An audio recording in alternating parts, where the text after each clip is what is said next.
Tonight, an empty pedestal is all that remains where a monument to Christopher Columbus stood for a long time here in the Queen City. Columbus disappeared very quietly overnight from the park that bears his name. 7 Eyewitness News reporter Ed Reilly on the story for us.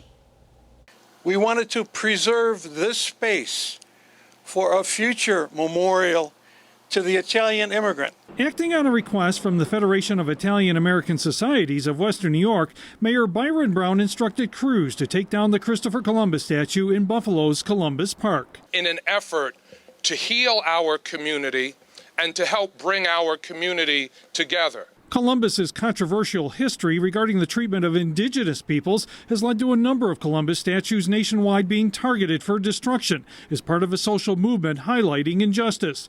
Buffalo's statue was vandalized just a few days ago. We could not tolerate the destruction or defacing or the drowning of this statue. The Federation of Italian Americans felt it was better to remove the statue as a distraction. What is so interesting about this particular case, that the decision was made by Italian Americans. It also protects the statue from damage. Columbus's skills as a navigator and sailor were a source of pride for many Italian immigrants who came to the U.S. and faced discrimination themselves. Was he a great navigator? Absolutely. Was he a great explorer?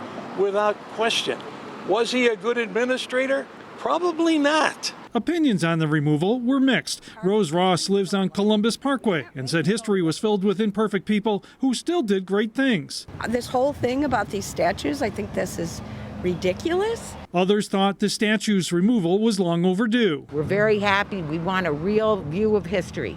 And that's what we're going to have now. Nicole Castine is a Buffalo Public Schools teacher who worked at the Native American Magnet School. She understands how painful Columbus's legacy is for her students. He's done a lot of atrocities to Native Americans, and I think to put him on a pedestal is not necessarily a good thing. Discussions will now be underway about renaming Columbus Park, and some would like to see October designated as Italian Heritage Month. It has not been determined where the statue will go or if it will ever be on display to the public again. In Buffalo, Ed Reilly, 7 Eyewitness News.